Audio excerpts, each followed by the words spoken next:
بسم اللہ الرحمن الرحیم۔ ڈسکور اوریجنل کے معزز ناظرین، السلام علیکم۔ اب کس نمبر 628 ملاحظہ فرمائیں۔ لیفٹیننٹ بہت کائیاں تھا اور اسے بے وقوف بنانا بھی آسان نہ تھا، مگر اب مجھے اے ایس پی کی طرف سے بھی خطرہ لاحق ہو گیا تھا۔ ابھی تک وہ ہمارے رحم و کرم پر تھا اور اسے یقین تھا کہ افشائے راز کی صورت میں ہم کچھ بھی کر گزریں گے، ہم اسے ضرور جان سے مار دیں گے۔ ملٹری کی حفاظت میں پہنچ جانے کے بعد وہ ہمارا سارا حساب بے باک کر سکتا تھا۔ وہ خود اسی ملک کی پولیس کا افسر تھا، جس کی فوج کا افسر وہ لیفٹیننٹ تھا۔ اے ایس پی کو معلوم تھا کہ میرا ہاتھ جیب میں کیوں ہے۔ ریوالور میرے ہاتھ کی گرفت میں تھا، لیکن میں اسے صرف ایک بار استعمال کر سکتا تھا۔ ایک گولی سے میں اے ایس پی کی زبان کھلنے سے پہلے بند کر دیتا، مگر اس کے بعد دوسری گولی کوئی فوجی پیچھے سے میرے سینے کے پار کر دیتا۔ جنگ میں کسی فوجی کے ہاتھوں ایک مسلح مجرم کا مارا جانا قتل نہیں کہلاتا، اور وہاں تو سب لا قانونیت تھی۔ سینکڑوں ہزاروں بے گناہ ہر روز مارے جا رہے تھے اور کوئی پوچھنے والا نہ تھا۔ میرا خیال ہے کہ خود اے ایس پی نے بھی یہی منطقی نتیجہ اخذ کر لیا تھا کہ اس نے منہ سے کوئی غلط لفظ نکالا تو نتائج کی پرواہ کیے بغیر میں اسے شوٹ کر دوں گا۔ بعد میں مجھے کوئی جان سے مارتا ہے یا نہیں، اس سے اے ایس پی کو کوئی فرق نہیں پڑتا تھا۔ میری موت سے اسے زندگی نہیں مل سکتی تھی۔ یہی سوچ کے وہ خاموش رہا اور اس نے اپنے ہم وطنوں کی بجائے دشمنوں کا ساتھ دینے کو ترجیح دی۔ لیفٹیننٹ کی ہدایات کے مطابق فوجی عملاً ہمیں سنگین کی نوک پر لے کر چل رہے تھے۔ ان میں سے 2 ہمارے دائیں بائیں جانب تھے اور 2 پیچھے۔ ظاہر اس حالت میں شرافت سے سیدھا چلتے رہنے کے سوا ہم کچھ نہیں کر سکتے تھے، تاہم میں مایوس نہیں ہوا تھا۔ میرے لیے اطمینان کی ایک بات یہ تھی کہ فوجیوں نے ہماری تلاشی نہیں لی تھی، ورنہ مسلحے سے محروم ہو جاتے اور اس کے بعد اے ایس پی ہمارے خلاف پوری فرد جرم پڑھ دیتا۔ امید کا دوسرا سلسلہ نازوں سے وابستہ تھا۔ پہلے ہم سب کسی ترتیب کے بغیر ایک ساتھ چل رہے تھے۔ کچھ فاصلہ طے کرنے کے بعد گل اور نازو خود ہی پیچھے ہو گئے، میں اور اے ایس پی ان کے آگے رہے۔ نازو نے بڑی ہوشیاری سے لیفٹیننٹ کے ساتھ چلنا شروع کیا اور ہم سے چند قدم آگے ہو گئی۔ کسی نے اسے آگے بڑھنے سے نہیں روکا۔ نازو نے کہا، لیفٹیننٹ کتنی دور پیدل لے جاؤ گے تم مجھے؟ لیفٹیننٹ کو ایک دان پان کمزور اور نازک لڑکی سے کیا خطرہ محسوس ہو سکتا تھا، چنانچہ اس نے نازو کی جرات کا برا نہیں مانا۔ زیادہ دور نہیں، آگے جیپ کھڑی ہے۔ اور کیمپ کتنی دور ہے تمہارا؟ یہ سیکرٹ انفارمیشن ہے، لیفٹیننٹ بولا۔ کمیشن کب لیا تم نے؟ نازو سے بے تکلف ہو گئی۔ گزشتہ سال، لیفٹیننٹ نے مختصراً کہا۔ 2 سال بعد میں کیپٹن ہو جاؤں گا۔ ہاں، بشرطِ زندگی۔ کیا مطلب؟ تم سمجھتی ہو میں مارا جاؤں گا یہاں؟ ہر فوجی کی زندگی ہر وقت داؤ پر لگی رہتی ہے جب وہ میدان جنگ میں ہو، نازو نے کہا۔ وہ کچھ دیر خاموشی سے چلتے رہے، پھر لیفٹیننٹ نے کہا، تم نے جھوٹ بولا تھا مجھ سے؟ کیا؟ نازو نے معصومیت سے کہا، یہی کہ تم اس خانسا ماں کی بیوی ہو۔ مجھے تو وہ ذرا بھی خانسا ماں نہیں لگتا۔ نازو نے ایک آبری، زندگی اسی کا نام ہے۔ بھگوان نہ کرے کہ کبھی تمہارے ساتھ یہ ظلم ہوگا بھی نہیں، کیونکہ تم مرد ہو، تم کو انتخاب کا حق دیا جاتا ہے اور میں لڑکی ہوں۔ لیفٹیننٹ کی دلچسپی پھر بیدار ہو گئی۔ زبردستی تمہاری شادی کی گئی تھی اس سے؟ زبردستی کیسی؟ ماں باپ کی مرضی تھی، نازو تلخی سے بولی۔ مگر تمہاری مرضی نہیں تھی، لیفٹیننٹ بولا۔ لیفٹیننٹ کیسے اندازہ کر سکتا تھا کہ اس سے یوں باتیں کرنے والی لڑکی کے ذہن میں کیا ہے؟ وہ بے خبری میں مارا گیا۔ نازو بھی شاید انتظار میں تھی کہ پہلے جیپ نظر آ جائے۔ میں حیران تھا کہ آخر ہم نے کسی جیپ کے انجن کی آواز نہیں سنی تھی۔ جیپ کو دیکھ کر مجھے ایک خیال اور بھی آیا کہ اس میں لیفٹیننٹ سمیت 7 افراد کیسے بیٹھے ہوں گے۔ ان میں سے ایک ڈرائیور کی سیٹ پر ہوگا، جو خود لیفٹیننٹ بھی ہو سکتا تھا۔ 7 والی سیٹ پر دوسرا بیٹھا ہوگا تو پیچھے باقی 5 افراد میں سے 2 ایک سیٹ پر ہوں گے، 3 دوسری سیٹ پر بڑی مشکل سے پھنس کر سمائے ہوں گے۔ ہم 5 افراد کے لیے اس میں کوئی جگہ نہ تھی۔ بظاہر اس بات کا امکان نظر نہیں آتا تھا کہ وہ سب جیپ میں سفر کریں گے اور ہمیں پیدل لے جائیں گے، مگر ایک تو لیفٹیننٹ چڑ گیا تھا۔ اس کے علاوہ ممنوعہ علاقے میں پکڑے گئے تھے، اور اگر ہمارے ساتھ جنگی قیدیوں والا سلوک کیا جاتا تو لیفٹیننٹ کو روکنے والا کوئی نہ تھا۔ وہ جونیئر افسر تھا اور سفارتی عملے کے ساتھ زیادتی کے الزام سے بچنا چاہتا تھا۔ چنانچہ یہ ہو سکتا تھا کہ وہ خواتین کے ساتھ رعایت برتے، انہیں جیپ میں اپنے ساتھ لے جائے اور ماتحت فوجیوں کو حکم دے جائے کہ ہمیں کیمپ تک مارچ کرا کے لائیں۔ اے ایس پی بھی خود کو افسر ثابت کر چکا تھا، صرف میں اور غالب ہی تھے جو رعایت کے معاملے میں غیر مستحق سمجھے جا سکتے تھے۔ میرے اندیشوں کی فوراً تصدیق ہو گئی۔ جیپ کے قریب پہنچ کر لیفٹیننٹ نے بغل میں دبی ہوئی چھڑی سے اشارہ کیا، میرے ساتھ جیپ میں یہ ڈرائیور جائے گا اور یہ لیڈیز، باقی لوگ کیسے جائیں گے؟ اے ایس پی بولا، ان کے لیے دوسری گاڑی آئے گی۔ غالب نے سمجھانے کے انداز میں کہا، یا دوسرے پھیرے میں؟ لیفٹیننٹ نے اس کی بات کاٹ دی، شٹ اپ، تم مرد ہو اور صحت مند بھی ہو، 4-5 میل پیدل چلنے سے مر نہیں جاؤ گے۔ غالب نے مشکوک لہجے میں کہا، کیا تم مرد نہیں ہو؟ میں نے بڑی مشکل سے ہنسی کو ضبط کیا، مگر لیفٹیننٹ کا ایک گستاخ ماتحت ہنس پڑا۔ You idiot! لیفٹیننٹ کا پارا چڑھ گیا، بہت بے قابو ہو رہے ہو تم، ساری ہنسی بھول جاؤ گے تم جب تمہیں ایڈ جوائنٹ کے سامنے پیش کر دیں گے۔ معاف کر دیں سر، غلطی ہوگی، سپاہی نے سیلوٹ مار کے کہا۔ آپ بولیں تو میں اس کا دماغ درست کر دوں۔ لیفٹیننٹ نے غالب کی طرف دیکھا، تم ایک معمولی خانسامہ، تمہاری یہ جرات کہ میرا مذاق اڑاؤ، میں سمجھ لوں گا تم کو۔ اے ایس پی نے آگے بڑھ کے کہا، تم بھی میرے ساتھ یہ رویہ اختیار نہیں کر سکتے، تم افسر ہو تو میں بھی افسر ہوں۔ لیفٹیننٹ نے اسے نظر جما کے دیکھا اور عیاری سے بولا، میں تسلیم کرتا ہوں تمہاری افسری کو، مگر تمہیں اپنے ساتھ نہیں لے جا سکتا۔ آخر کیوں؟ جیپ میں جگہ ہے۔ جگہ تو یقیناً ہے، لیکن میں تم کو اضافی ذمہ داری سونپ رہا ہوں، ان سب کو کیمپ تک اپنی نگرانی میں لانے کی۔ لیفٹیننٹ مسکرایا، میرے ماتحت اب تمہارے ماتحت ہیں، تم انہیں کمان کرو گے، یہ تمہارے احکامات کے تابع ہوں گے۔ لعنت کمان کرنے والے پر! اے ایس پی مشتعل ہو گیا، تم خود سنبھالو اپنی ذمہ داری۔ غالب نے پھر شرارت کی، چلو لیفٹیننٹ صاحب غصہ چھوڑو، میں سنبھال لیتا ہوں یہ ذمہ داری۔ دیکھو مجھے اتنا غصہ مت دلاؤ کہ میں تمہیں شوٹ کر دوں، کوئی نہیں پوچھے گا مجھ سے کہ میں نے ایسا کیوں کیا۔ آخری ہچکی لینے سے پہلے میں ضرور پوچھوں گا، غالب بولا۔ آخر میرا کیا دوش تھا جو چپ رہے گی زبان خنجر، لہو پکارے گا آستین کا۔ نازو نے نظر بچا کے مجھے اور غالب کو آنکھ ماری۔ گاڑی میں بیٹھنے کا بڑا شوق ہے، ساری عمر جوتیاں چٹکاتے رہے۔ لیفٹیننٹ نے ڈرائیور کو اشارہ کیا اور جیپ روانہ ہو گئی۔ اے ایس پی کو سخت مایوسی ہوئی، شاید اس نے موقع سے فائدہ اٹھاتے ہوئے لیفٹیننٹ کے ساتھ نکلنا چاہا تھا۔ لیفٹیننٹ کے اور اے ایس پی کے درمیان افسری خائل نہ ہوتی تو وہ اپنے مقصد میں کامیاب ہو بھی جاتا۔ جب اس نے زبردستی خود کو افسر تسلیم کرانے کی غلطی کی تو لیفٹیننٹ نے ضد میں اسے بھی عام لوگوں میں شامل کر دیا۔ اگر لیفٹیننٹ مان جاتا تو میں اے ایس پی کو نہ روک پاتا اور دونوں افسران جیپ میں آگے بیٹھ جاتے تو اے ایس پی ہمارے بارے میں لیفٹیننٹ کو تفصیلی معلومات فراہم کرتا اور ہم سے اپنی ذلت و رسوائی کا بدلہ لینے میں کوئی کسر نہ چھوڑتا۔ تاہم ایسی صورتحال کے لیے میں ذہنی طور پر تیار تھا اور مجھے یقین تھا کہ غالب اور نازو کا بھی یہی فیصلہ ہوگا۔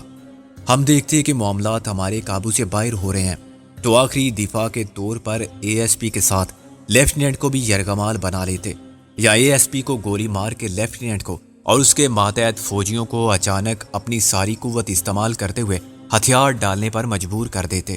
ایک اشارے پر میں اور نازو ایکشن میں آ جاتے تو 4 افراد کو ناک آؤٹ کر دیتے اور 2 کو غالب اور گل ہینڈز اپ کرا لیتے۔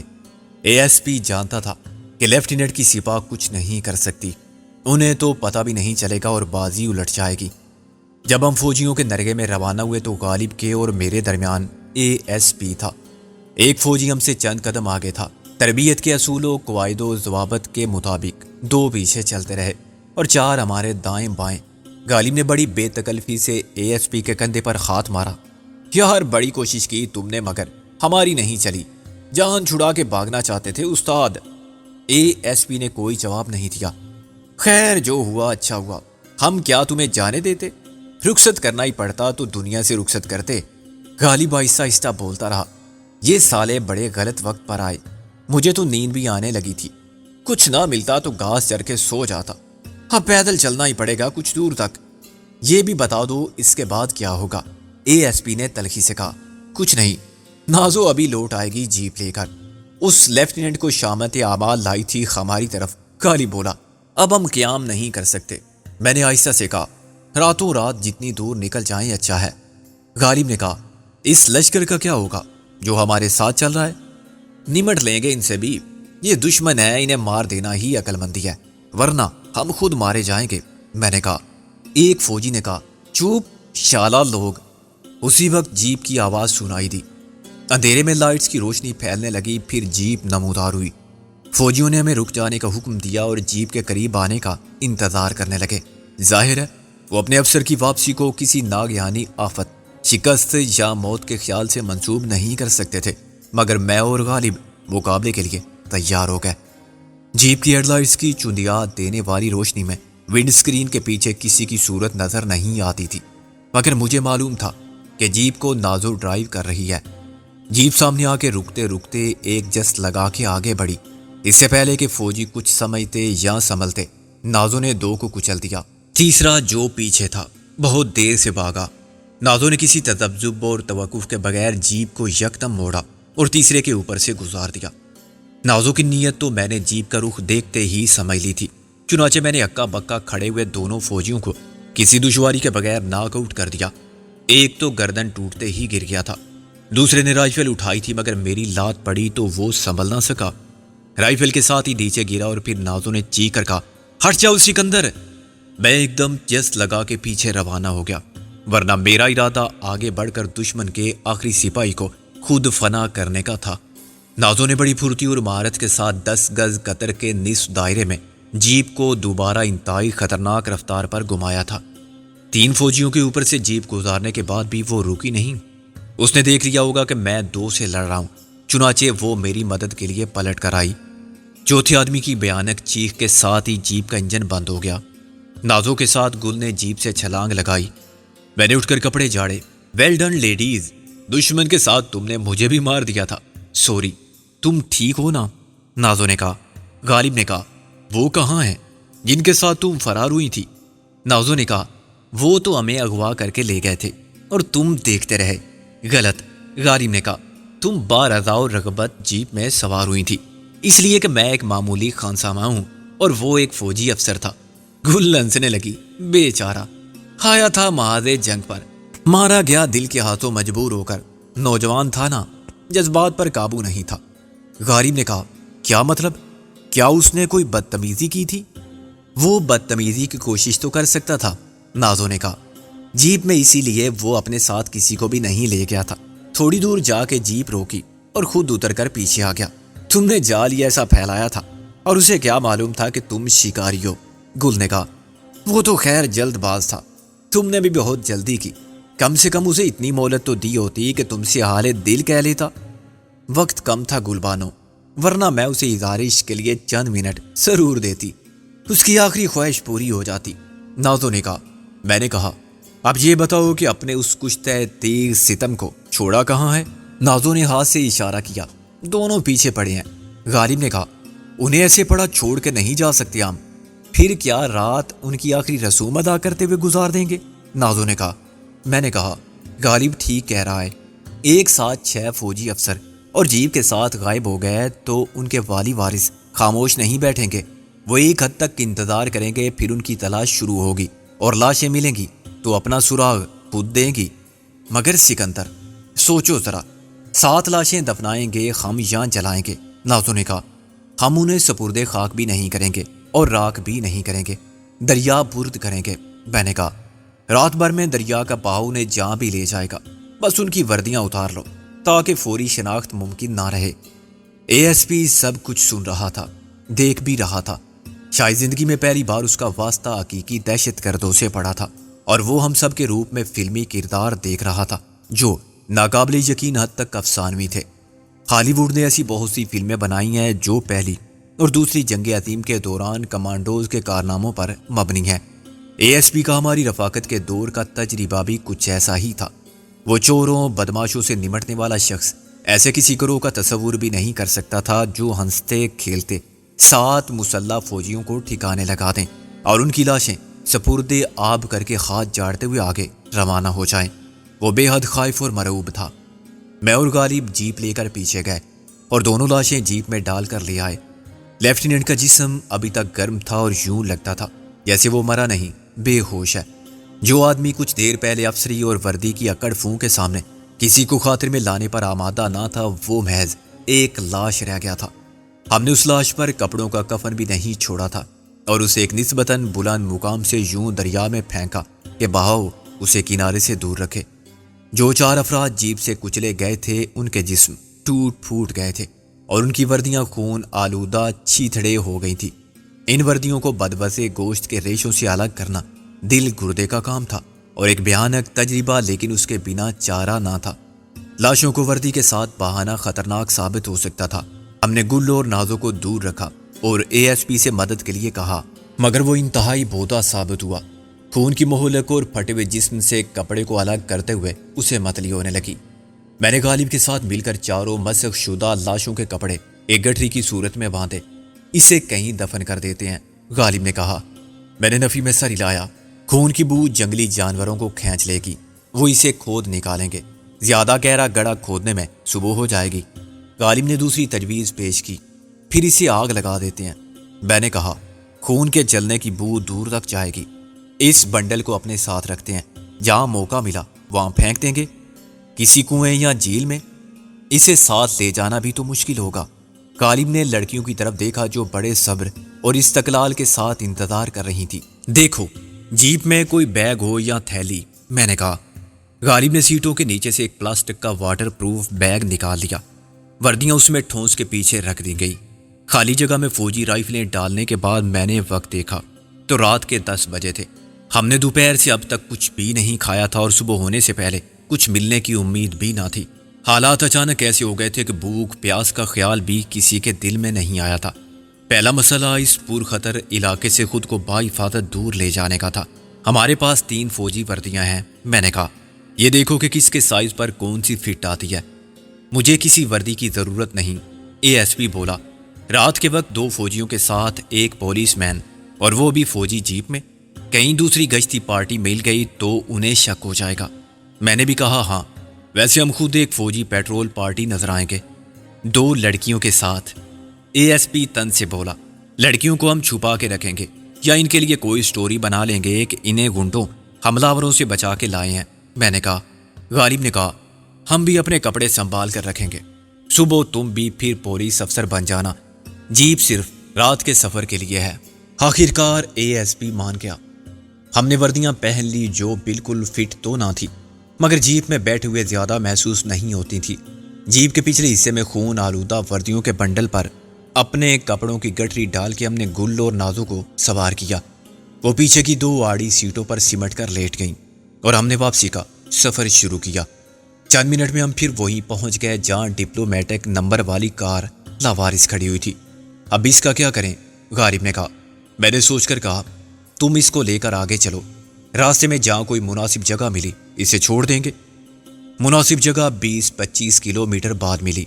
یہ ایک سڑک تھی جو دریا تک پہنچ کر اچانک ختم ہو گئی تھی۔ دریا پر شاید پہلے کوئی پل ہوگا جس کے اب آثار تک باقی نہ تھے۔ پل کی بلندی تک یہ سڑک انتہائی خستہ حالت میں تھی۔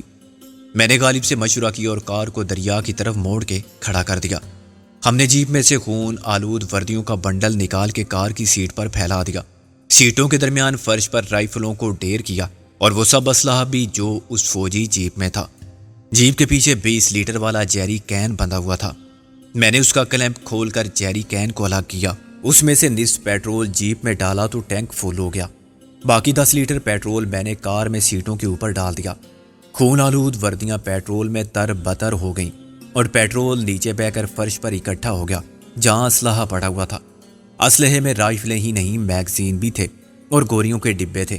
ان گولیوں میں بارود بھرا ہوا تھا، چنانچہ یہ سب آتش گیر مادہ تھا جسے صرف ایک تیلی دکھانا کافی تھا۔ غالب نے کار کا انجن سٹارٹ کیا تو نازوں کی حالت غیر ہونے لگی۔ ابھی تک وہ گل کے ساتھ ساری کاروائی کو بڑی دلچسپی سے دیکھ رہی تھی۔ مسٹر غالب، کیا پروگرام ہے آخر آپ کا؟ غالب نے کہا، تم ایک عظیم اسسٹنٹ شو دیکھو گی خواتین۔ ماضی کا ایک عظیم صحافی ایک سنسنی خیز کمال کا مظاہرہ پیش کرنے والا ہے جلتی ہوئی کار میں۔ تمہارا دماغ چل گیا ہے کیا؟ نازو نے چلا کر کہا، پاگل ہو گئے ہو دونوں؟ مجھ پر کیوں خفا ہوتی ہو؟ میں آرام سے کھڑا ہوں یہاں، میں نے کہا، میں صرف ماچس کی تیلی جلاؤں گا۔ نازو نے مجھے زہریلی نظروں سے گھورا۔ جہنم خود روشن کرو گے اور دوست سے کہو گے کہ کود جائے اس میں۔ یہ میرا نہیں، غالب کا آئیڈیا ہے، تم چاہو تو اس کے ساتھ بیٹھ جاؤ، میں نے کہا، یا اس کی جگہ۔ غالب نے ایکسیلریٹر پر ایک پتھر رکھا۔ انجن کی رفتار بہت زیادہ ہو گئی۔ اس نے دوسرا پتھر رکھا تو دباؤ بہت کم رہا۔ تیسرے پتھر کو اس نے اوکے کر دیا۔ اب فیصلہ کلچ کا تھا، اس کے لیے خاصا وزن درکار تھا۔ میں نے تقریباً 5 کلو کا لمبوترا سا پتھر تلاش کیا۔ اس پتھر سے کلچ اتنا دب جاتا کہ گیئر نیوٹرل نہ ہو تب بھی گاڑی کھڑی رہتی تھی اور انجن شور کرنے لگتا تھا۔ جیپ میں سے مجھے کوئی رسی نہیں ملی، لیکن گاڑی کی ڈکی میں سے 8-10 فٹ لمبی زنجیر مل گئی۔ معلوم نہیں اس کی وہاں موجودگی کا مقصد کیا تھا۔ زنجیر کو پتھر سے باندھنے کے لیے مجھے کپڑے کی لمبی لمبی پٹیاں استعمال کرنی پڑی۔ زنجیر اتنی چھوٹی تھی کہ پتھر پر نہیں لپٹی جا سکتی تھی۔ اب نازو نے بھی سمجھ لیا تھا کہ ہم کیا کرنے والے ہیں، چنانچہ وہ کچھ خفیف اور برہم سی کھڑی تھی۔ غالب نے کہا، اچھا مس نازو، مجھے اللہ کے سپرد کر دو، موت کا کھیل شروع ہونے والا ہے۔ میں نے کہا، اب بھی وقت ہے، غالب کا اس دنیا میں ساتھ دیا ہے تو پھر آگے بڑھو، آگے بھی ساتھ دو، آپ دونوں اکٹھے جائیں جہنم میں۔ نازو نے کہا۔ غالب بنسنے لگا، ابھی تو رو رو کے التجا کر رہی تھی۔ التجا کرتی ہے میری جوتی، نازو نے بگڑ کے کہا، گویا وہ سب ڈرامہ تھا، تمہارے حقیقی جذبات نہیں تھے۔ غالب نے افسوس سے سر ہلایا، تمہاری المیہ اداکاری۔ میں نے کہا، یار بس کرو، بولو سب ٹھیک ہے۔ ایک دم ٹھیک ہے استاد، ابھی تم لائٹ مارو، غالب بولا۔ میں نے احتیاط سے ڈرائیونگ سائیڈ کا ایک دروازہ بند کیا۔ انجن ایکسیلریٹر کے دباؤ سے غراتا رہا۔ غالب نے دوسری طرف سے کلچ پر پتھر رکھا اور گاڑی کو گیئر میں ڈال دیا۔ آہستہ آہستہ احتیاط سے اس نے زنجیر کا سرا اپنے ہاتھ میں لیا اور گاڑی سے 5-6 فٹ دور کھڑا ہو گیا۔ میں نے ماچس نکال کے تیلی جلائی اور اندر پھینک دی۔ پیٹرول کے بخارات کار میں جمع ہو چکے تھے۔ ایک شعلہ لپکا اور غالب نے زنجیر کو ایک جھٹکا دیا۔ کلچ پر رکھا ہوا پتھر ہٹ گیا۔ گاڑی پہلے گیئر میں تھی اور انجن کی خاصی رفتار تھی۔ ایک بھڑکتا ہوا الاؤ بن جانے والی کار جست لگا کے آگے بڑھی۔ یہ بڑا دلکش منظر تھا۔ متحرک شعلہ فضا میں بلند ہوا تو گولیاں چلنے لگی۔ کار سڑک کے اختتام تک دوڑتی ہوئی گئی تو اس کی رفتار شاید 40 میل فی گھنٹہ سے زیادہ تھی۔ وہ خلا میں کچھ چھو پر اٹھی اور پھر نیچے جانے لگی۔ اسی وقت پیٹرول ٹینک دھماکے سے پھٹا اور کار کے جلتے ہوئے ٹکڑے منتشر ہو گئے۔ بہت سے چھوٹے چھوٹے شعلے ندی میں شہاب ثاقب کی طرح گرے اور غائب ہو گئے۔ یہ سب 1 منٹ کا تماشا بھی نہیں تھا۔ جلتی ہوئی کار نے گرد و نواح کے جنگل کو روشن کر دیا تھا۔ 1 منٹ بعد کچھ نہ رہا، نہ روشنی، نہ کار، نہ بھارتی فوجیوں کی خون آلود وردیاں، نہ ان کا اسلحہ۔ فضا پھر سکوت اور تاریکی میں ڈوب گئی۔ رات کے 11:30 بجے ہم پھر جیپ میں بیٹھے اور ASP کے بتائے ہوئے راستے پر چلنے لگے۔ راستے میں متعدد گاؤں بھی آئے جہاں سکون سے لوگ سو رہے تھے۔ اگر ہم چاہتے تو گاؤں والوں کو جگا کے ان سے زبردستی سب کچھ حاصل کر سکتے تھے۔ بھارتی فوجی یہی کر رہے تھے۔ وہ کہتے تھے کہ ہم تمہارے نجات دہندہ ہیں، تمہیں پاکستانی فوج کے مظالم سے نجات دلانے آئے ہیں۔ پھر وہ خود ان سادہ دل لوگوں سے سب کچھ چھین لیتے تھے، مال و زر، عزت و آبرو، متاع حیات۔ یہ سب کچھ ہم نہیں کر سکتے تھے۔ ہم اخلاقی پستی کی سنتا تک گرنے کا تصور بھی نہیں کر سکتے تھے۔ اس کے علاوہ ہم اپنے پیچھے بدنامی یا نیک نامی کی کوئی داستان چھوڑنا نہیں چاہتے تھے جو ہمارے راستوں کا سراغ دے۔ خاموشی کے ساتھ گمنام رہتے ہوئے اپنی منزل کی جانب بڑھتے رہنا تحفظ کی ضمانت تھا۔ سنسان رات کی پرآسیب ہولناکی سب کی اعصاب کو متاثر کر رہی تھی۔ ہر لمحہ خوف اور بے یقینی کا لمحہ تھا۔ کوئی نہیں جانتا تھا کہ اس شب کی سیر ہونے تک کیا ہوگا۔ امید کی روشنی منزل کا نشان دے گی یا ہم اندیشوں کے سراب میں بھٹکتے رہ جائیں گے۔ میں اور غالب باری باری ڈرائیونگ کر رہے تھے۔ کھراتا ہوا طاقتور انجن سامنے کی دشواریوں کو نظر انداز کرتا ہوا جیپ کو آگے بڑھا رہا تھا۔